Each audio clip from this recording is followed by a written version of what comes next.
À notre connaissance, la Terre est la seule planète connue où il y a de la vie. C'est assez surprenant étant donné que nous avons découvert des milliers de planètes depuis la découverte de la première exoplanète au milieu des années 1990. Depuis lors, nous avons découvert diverses techniques pour trouver des planètes en orbite autour d'étoiles autres que notre Soleil, les plus notables étant les transits planétaires et les décalages Doppler, communément appelés mesures de vitesse radiale. Récemment, la technologie permettant de photographier directement les planètes a été développée, mais ces photos sont encore de très mauvaise qualité et ne révèlent pas beaucoup d'informations sur les planètes. Une planète doit se trouver dans la zone habitable d'une étoile pour pouvoir abriter la vie. La zone habitable est une région de l'orbite d'une étoile où de l'eau liquide peut exister à sa surface. La mission Kepler de la NASA a découvert plusieurs planètes potentiellement habitables, dont Kepler 22b, 3. En revanche, elle a découvert un grand nombre de planètes présentant des conditions extrêmement difficiles. Dans la vidéo d'aujourd'hui, nous allons donc nous intéresser à certaines des exoplanètes les plus étranges jamais identifiées par les scientifiques. Selon une étude récente, les scientifiques ont clairement détecté pour la première fois une planète extraterrestre invisible en observant comment sa gravité influence l'orbite d'un monde voisin. Les deux planètes extraterrestres connues sous les noms de Kepler 19b et Kepler 19c ont été découvertes par le télescope spatial Kepler de la NASA. Kepler a découvert 19b alors qu'elle passait devant son étoile haute ou transitait par elle. Après avoir remarqué que les transits de 19b arrivaient un peu plus tard ou plus tôt que prévu, les chercheurs ont déduit l'existence de 19c. La gravité de 19c tire sur 19b, provoquant un changement de son orbite. Selon les chercheurs, la découverte de Kepler 19c est la première fois que cette méthode, connue sous le nom de Transit Timing Variation ou TTV, a permis de détecter une exoplanète de manière robuste. Toutefois, il est peu probable que ce soit la dernière. Je m'attends à ce que cette méthode soit appliquée des dizaines de fois, voire plus, pour d'autres candidats de la mission Kepler, a déclaré l'auteur principal de la recherche, Sarah Ballard, du Harvard-Smithsonian Center for Astrophysics à Cambridge, dans le Massachusetts. Le vaisseau spatial Kepler a été lancé en mars 2009. Il recherche généralement des mondes extraterrestres en détectant les baisses de luminosité d'une étoile causées par une planète qui traverse la face de l'étoile du point de vue du télescope, obscurcissant une partie de sa lumière. Kepler a connu un succès considérable avec cette méthode dite de transit, détectant 1235 planètes extraterrestres potentielles au cours de ses 4 premiers mois de fonctionnement. C'est ainsi qu'il a découvert Kepler 19b, une planète située à 650 années-lumière dans la constellation de la Lyre. Selon les chercheurs, Kepler 19b a un diamètre d'environ 2,2 fois celui de la Terre et tourne autour de son étoile mère à 13,5 millions de kilomètres. La température de surface de la planète est très probablement d'environ 900 degrés Fahrenheit, 482 degrés Celsius. Kepler 19b passe par son étoile haute tous les 9 jours et 7 heures. Mais, comme Ballard et ses collègues l'ont découvert, ce nombre n'est pas constant. Les transits peuvent se produire jusqu'à 5 minutes en avance ou en retard. Cette variation indique qu'une autre planète est tirée sur 19b, l'accélérant ou le ralentissant. Dans notre propre système solaire, les scientifiques ont utilisé des approches similaires pour prédire l'existence. Les astronomes ont découvert qu'Uranus n'orbitait pas autour du Soleil exactement comme prévu et ont émis l'hypothèse qu'elle était tirée par une planète inconnue. Cette prédiction a été confirmée en 1846 lorsque les télescopes ont confirmé l'existence de Neptune. À l'époque, les chercheurs en savent très peu sur Kepler 19c. Le monde extraterrestre met 160 jours au moins à tourner autour de son étoile haute et la masse de 19c pourrait varier de quelques fois celle de la Terre à 6 fois celle de Jupiter selon les chercheurs. Cependant, 19c devrait devenir plus visible dans un avenir proche. C'est un monde mystérieux, mais bien sûr, nous ne nous attendons pas à ce qu'il reste un mystère, a déclaré le co-auteur de la recherche, David Charbonneau, également du Harvard-Smithsonian Center for Astrophysics. Kepler et les grands télescopes terrestres devraient nous aider à découvrir sa véritable identité bien assez tôt. Les films d'aujourd'hui nous montrent sans cesse des civilisations extraterrestres avancées. L'existence d'autres espèces sensibles sur une planète lointaine dans une galaxie lointaine n'est pas aussi farfelue qu'il n'y paraît. Il est vrai que nous avons encore un long chemin à parcourir avant de pouvoir rendre visite à l'un de nos voisins galactiques. Mais la simple possibilité que la vie existe sur notre planète, que la nôtre, est tout à fait dans la portée scientifique de notre époque. C'est pourquoi nous cherchons. Nous scrutons le ciel en utilisant plusieurs systèmes de détection. Et, pour la plupart, ce que nous cherchons sont des exoplanètes. Les exoplanètes, plus précisément les planètes semblables à la Terre, orbitant autour d'étoiles semblables au Soleil, représentent le cadre le plus probable dans lequel la vie se développera, indépendamment de notre planète, selon notre compréhension actuelle de la vie dans le cosmos.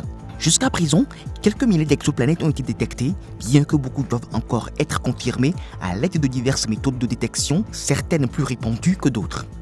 La majorité des exoplanètes sont actuellement découvertes à l'aide de la vitesse radiale des transits planétaires, mais d'autres méthodes existent, notamment le micro-lentillage gravitationnel qui utilise le grossissement de la lumière dû à la gravité comme épreuve de vérité planétaire et la synchronisation des pulsars qui détectent les changements d'orbite des pulsars d'étoiles à neutrons causés par des planètes en orbite. Si toutes les méthodes de détection sont utiles, certaines comme les transits sont plus faibles, plus faciles et plus bénéfiques en termes d'informations que nous pouvons obtenir. Loin dans la constellation du Cygne, à 3849 années-lumière pour être précis, se trouve une étoile subdwarf 8 connue sous le nom de Kepler 70. Cette étoile est nettement plus petite que le Soleil, avec un rayon de 0,203 rayons solaires, soit environ un cinquième de la taille du Soleil. Elle est également beaucoup moins massive, ne pesant que 0,496 masses solaires. Sa luminosité, en revanche, est 18,9 fois supérieure à celle du Soleil.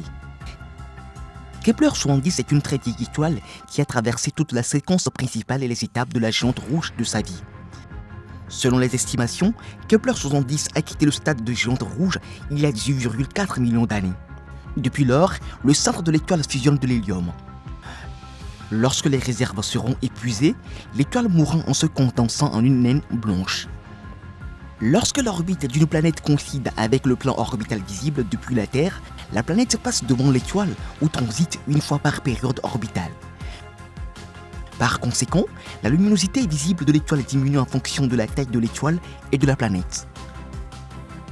Contrairement aux méthodes précédentes de détection des planètes, la méthode du transit permet de déterminer le rayon d'une planète en transit. Une planète extrasolaire nécessite 3 ou 4 transits pour se former. La méthode des transits est utilisée par le vaisseau spatial Kepler de la NASA pour détecter de nouvelles planètes autour des étoiles, dont des découvertes par Stéphane Charpinet autour de Kepler 70. Kepler 70b, la planète la plus intérieure, présente l'une des conditions les plus sévères jamais découvertes sur une planète, bien que certains de ses traits soient remarquablement comparables à ceux de la Terre.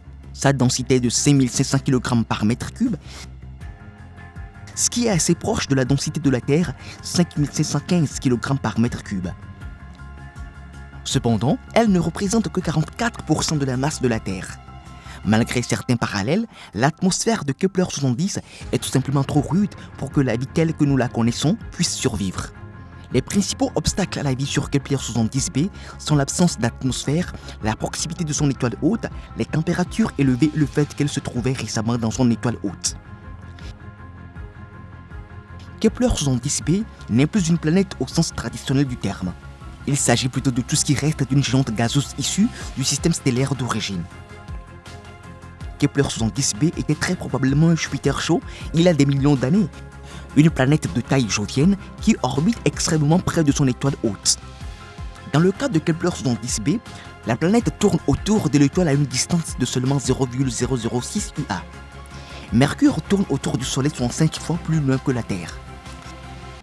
Cette distance se situe bien à l'intérieur de la limite intérieure de la zone habitable de Kepler 70 selon les mesures conservatrices et optimistes qui vont respectivement de 4,13 à 6,08 UA et de 1,95 à 7,39 UA. Il y a environ 18,4 millions d'années, Kepler 70 est devenu une géante rouge en vieillissant. En raison de sa proximité avec l'étoile haute, 70b a été littéralement emballé dans l'atmosphère de l'étoile en expansion, détruisant son atmosphère. Dans cet environnement, les planètes sont normalement dissoutes par la température et la pression énorme. Cependant, certaines planètes de taille jovienne sont suffisamment grandes pour accueillir la vie. Le noyau de fer de la planète est tout ce qui reste lorsque l'étoile quitte son stade de géante rouge et commence à rétrécir. Les températures d'un tel objet sont bien sûr incroyablement élevées.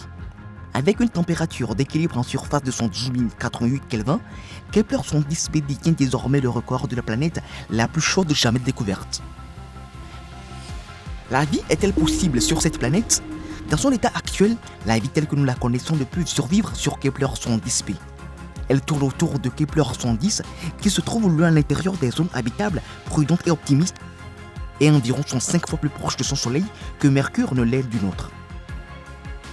Cela entraîne non seulement des températures de surface supérieures à toutes les températures de la Terre où la vie existe, mais aussi une absence totale d'eau sous quelque forme que ce soit sur la planète. Les planètes sans eau en surface peuvent contenir des niveaux significatifs de vapeur d'eau dans leur atmosphère lorsque les conditions le permettent, mais Kepler 70b n'a pas d'atmosphère pour retenir la vapeur d'eau. Sans atmosphère, il n'y a pas de source d'énergie potentielle dont les composés organiques pourraient tirer de l'énergie. La composition en fer solide de la planète fournit d'autres preuves contre la vie sur Kepler 70b. En fait, il est fort probable que la surface soit entièrement fondue, rendant la vie impossible. Il est possible que la vie ait existé sur cette planète dans le passé. Les scientifiques pensent qu'une vie microbienne pourrait exister sur des planètes joviennes telles que Kepler 70b. Cette vie devrait exister à des altitudes incroyablement élevées dans l'atmosphère afin d'être à des pressions et des températures habitables, ainsi qu'à proximité de la vapeur d'eau qui y existe. Elle devrait avoir une flottabilité suffisante qui reste à cette altitude. Même ainsi, toute vie sur la planète aurait été détruite lorsque Kepler 70 a éclaté en une géante rouge. L'étoile en expansion a entièrement détruit l'atmosphère et les températures ont rapidement augmenté. L'engloutissement de la planète par Kepler 70 aurait été le dernier clou du cercueil.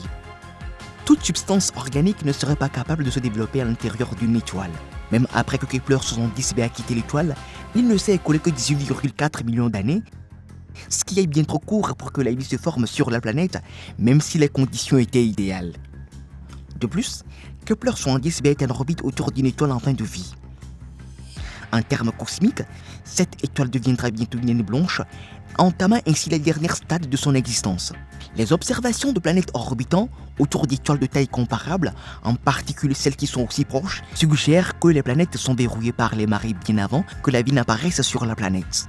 Cela est vrai même pour les planètes situées dans la zone habitable, sans parler des planètes aussi proches de l'étoile que 0,006 UA. Il sera impossible pour la vie d'évoluer une fois que la planète sera verrouillée par la force des choses. Écoutez ce que vous avez à dire sur ces exoplanètes dans la section des commentaires.